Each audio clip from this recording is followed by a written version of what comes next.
은혜를 같이 나누기를 원합니다. 오늘 특별히 하반기 시작하는 맥주 감사 주일인데 또 하반기도 하나님의 은혜 속에서 감사가 넘치는 우리 삶이 다 되기를 주의 이름으로 간절히 축복합니다. 이 나발은 쓸모없다, 무익하다, 아무것도 아니다, 텅 비었다, 열매가 없다, 여러 가지 의미들을 가지고 있는 그런 뜻입니다. 어리석은이라고 하는 분별력이 없고 미련하고 어리석은 자다라고 하는 거예요. 그래서 지난주에 이 나발에 대해서 살펴봤는데 오늘 이제 이 하인들이 나발의 아내 아비가일에게 와서 이제 곧 다윗을 통해 가지고 집안이 다 도륙나게 생겼다라고 하는 것을 이 종들이 인식을 하고 그 나발의 아내 아비가일에게 그대로 보고를 합니다. 주인이 그 다윗의 청년들을 어떻게 대했는지 그들을 모욕하고 그 다윗은 우리에게 선대해서 다 보호해주고 담이 되어줬는데 우리 주인은 불량한 사람이라 더 말할 수 없나이다. 꽉 막힌 사람입니다. 이렇게 주인에 대해서 이 종들이 더 이상 말할 어떤 그 필요가 없는 아주 소통이 안 되는 꽉 막힌 사람이다라고 불량한 사람, 벨리알이라는 게 벨리알. 그리스도와 벨리알이 함께 할 수 있느냐. 고린도후서 6장에서 그런 말씀을 하죠. 그 우상 숭배자라는 거, 우상 숭배자. 우상 숭배하는 자, 벨리알은 그러니까 뭐를 우상 숭배하냐 하면은 물질을 우상 숭배하는 자라요. 그래 21절에 보면은 다윗이 말하기를 광야에서 모든 것을 하나도 손실이 없게 한 것이 진실로 허사라. 이 허사라고 하는 말이 거짓 또는 우상이라는 우상.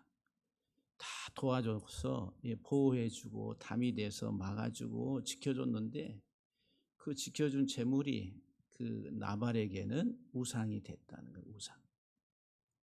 그래 벨리알이라는 거 벨리알. 이 세상 살아가는 우리가 하나님을 사랑하느냐 세상을 사랑하느냐 하나님을 예배하느냐 아니면 세상 물질을 예배하고 찬양하고 살아가느냐 둘 중에 하나입니다. 둘 중에 하나. 그래서 우리들이 이 세상 사는 동안 참 예배자로 우리가 바로 살아가야 되는데 이 나발과 이렇게 대비가 되는 사람이 그의 아내 아비가일이라. 아비가일은 나의 아버지는 기쁨이다.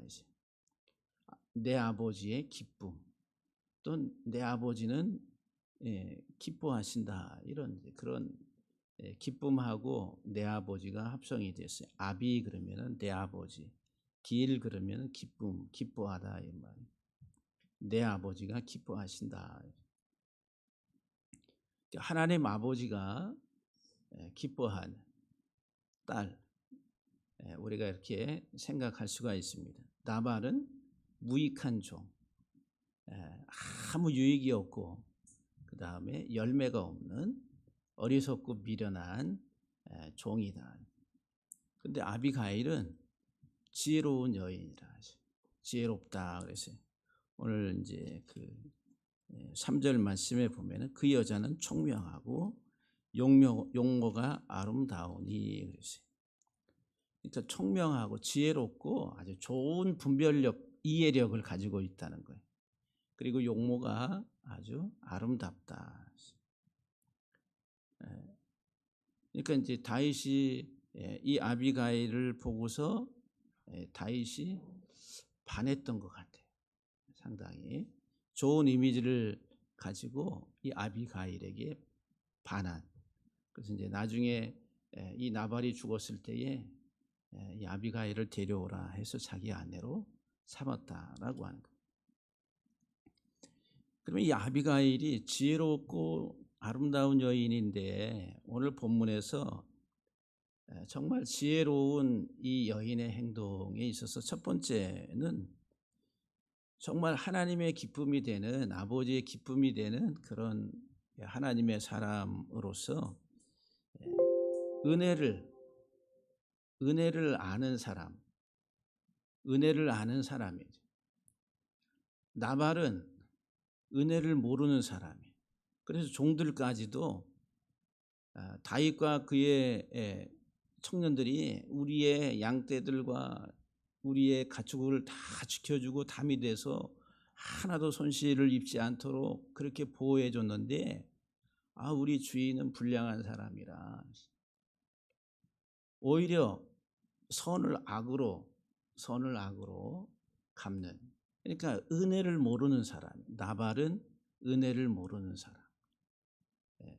그런데 아비가일은 은혜를 아는 사람이라 그 이야기를 들었을 때 자기가 어떻게 해야 되는지 은혜를 아는 사람.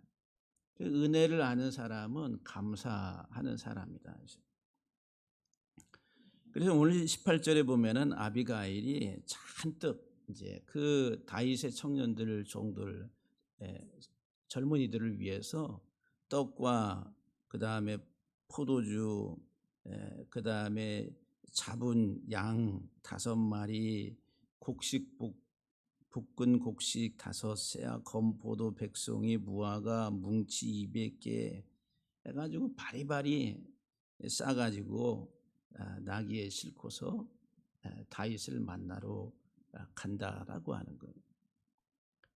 어떻게 내 남편이 그런 은혜를 입었는데 그런 행동을 취할 수 있을까 해서. 근데 아비가일은 그것을 이제 깨닫고서 그 은혜를 하나님의 은혜를 감사할 줄 아는 여인이었다는 거예요. 감사. 그래서 이제 그 27절에 보면은 여종이 내 주께 가져온, 그러니까 아비가일 자신이 다윗을 만나 가지고 하는 말이, 이 여종이 내 주께 가져온 이 예물을 내 주를 따르는 이 소년들에게 주게 하시고, 그래서 이 예물을 가져왔다. 베레카라고 하는 단어. 이게 하나님이 우리에게 축복하셨다 할 때 축복이라는 단어예요. 하나님. 그리고 윗사람이, 아주 힘 있는 사람이 아랫사람에게 축복해서 뭔가를 줄 때에 이제 베레카.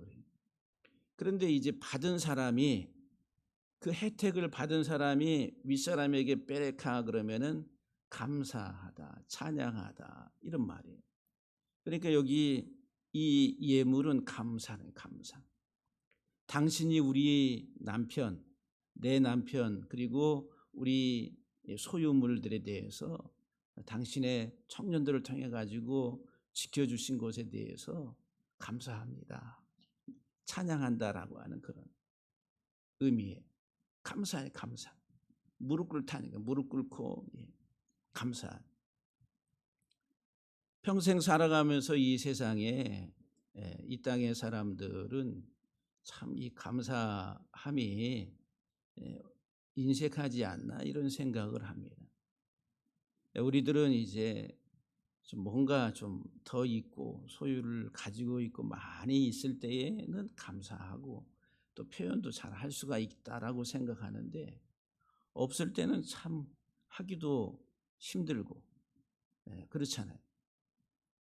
그런데 이 아비가일 그리고 나발, 엄청난 부자, 다윗이 지켜준 것, 그 재산이 갈멜의 그 산업이 있는 갈멜이라고 하는 그 땅의 이름이 뜻이 뭐냐면은 정원이라는, 정원, 아주 기름진 땅이라는 거예요. 기름진. 많은 자연의 곡식들이 자랄 수 있는 옥토지, 정원의 땅이라는 거예요. 그런 지역에서 이제 양떼, 염소떼, 가축을 이렇게 그 많은 산업을, 자기의 기업을 일으켰다는 거예요. 근데 그거를 다 지켜줬어요.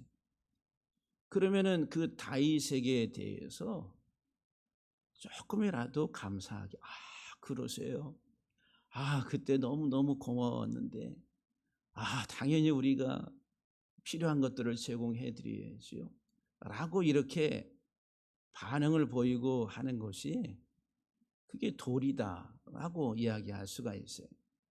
근데 안면몰수라 얼굴을 싹 돌려버리고 그리고 또 오히려 또 조롱을 해요. 다윗이 누구냐. 그러니까 자기 소유에 대한 집착 그것이 너무너무 강하다 보니까 감사로 나가는 그것조차도 아깝고 뭔가 자기가 손해보는 것 같고 자기의 피 같은 이 살덩어리들이 떨어져 나가고 한 그런 이제 인식을 이 나발이 그러니까 다윗이 누구냐라고 얘기하면서 자기 주인 사울을 배반하고 돌아다니는 배반자가 아니냐라고 이렇게 조롱을 한다는 거예요. 근데 그런 마음 자체가 어디로부터 오느냐면은 욕심이란 욕심, 물질적인 욕심이란.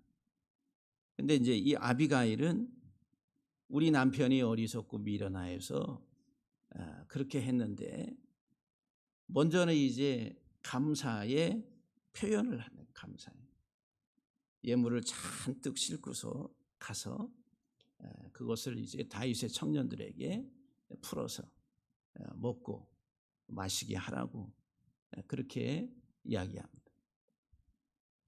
두 번째 이 아비가일에 있어서 두 번째 지혜로운 하나의 행동이 뭐냐면은 자기 남편의 허물로 인해 가지고 집안이 다 풍비박살나게 생겼어요.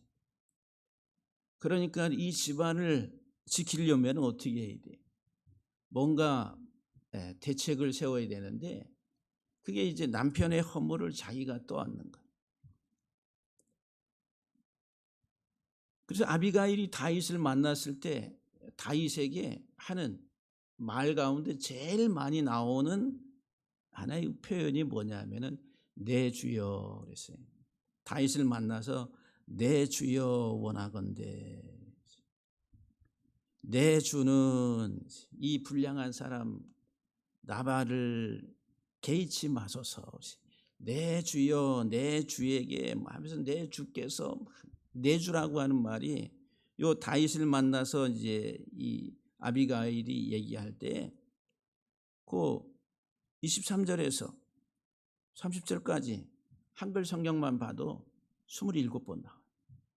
말에 한 문장 안에도 4번, 5번 내 주께서 내 주여 네, 높임 나의 주여 이 말이 아도나이 아도나이 나의 주인이라는 건 나의 주인.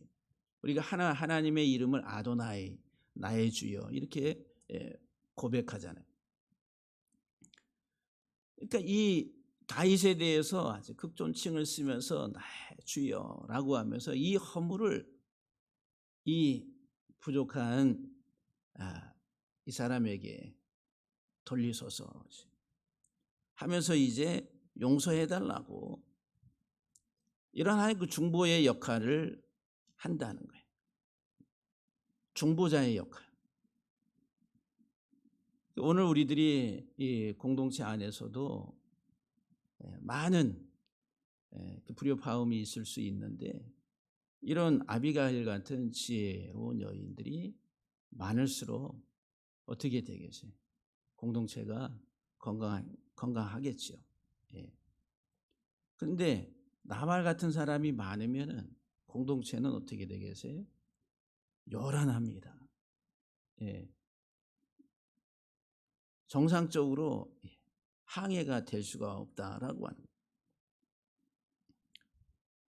그래서 이 지혜를 발휘해서 자기 남편 나발의 허물을 죄악을 내게로 돌리시고 그러면서 이제 내 말에 좀 귀를 기울이시고 들어주소서라고 간청을 해.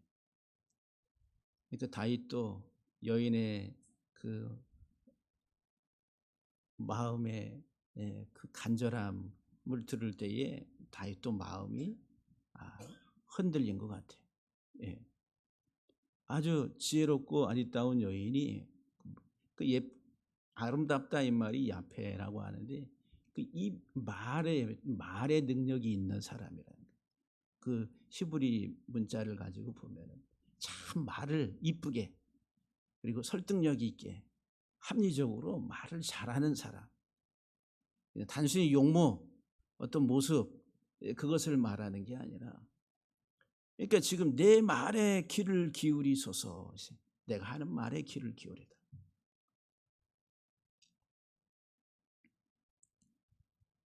그래서 이 중보의 역할을 아주 잘 감당함으로 인해 가지고 이 위기를 모면합니다. 그러면서 세 번째 이 아비가일이 다윗을 향해서 하는 말 가운데 26절 이하에 보면은 다윗의 왕권에 대해서 얘기를 해요. 그러니까 이 아비가일도 그렇고 나발도 그렇고 다윗이 누군가에 대해서 아주 잘 알고 있는 상태였다라고 하는 거예요. 하나님이 사울 왕을 패하고 다윗을 세워서 다윗의 왕국을 견고하게 하실 것이다라고 하는 이 말이 이스라엘의 온 지역에 퍼졌을 것이다라고 하는 거죠. 그 이야기를 이렇게 잘 알고 있는 아비가일이 다윗에게 당신이 장차 왕이 될 터인데 지금 나발이 유다 족속이거든요. 다윗과 같은 족속. 같은 동족의 피를 흘려서 왕이 되면은 어떻게 되겠습니까? 그러니까 당신의 손에 피를 묻히지 마소서라고 그렇게 이야기합니다. 그러면서 이제 다윗의 왕국 하나님이 세우실 때에 조금도 부끄럽지 않도록 모든 백성들 앞에서 당신이 왕이 될 때에 즉위하게 될 때에 조금도 부끄러움이 없는 왕으로 설 수 있도록 헤아려 달라고 그렇게 아비가일이 이야기합니다. 복음에 대해서 잘 아는 거예요. 다윗은 하나님 나라의 상징이란 상징.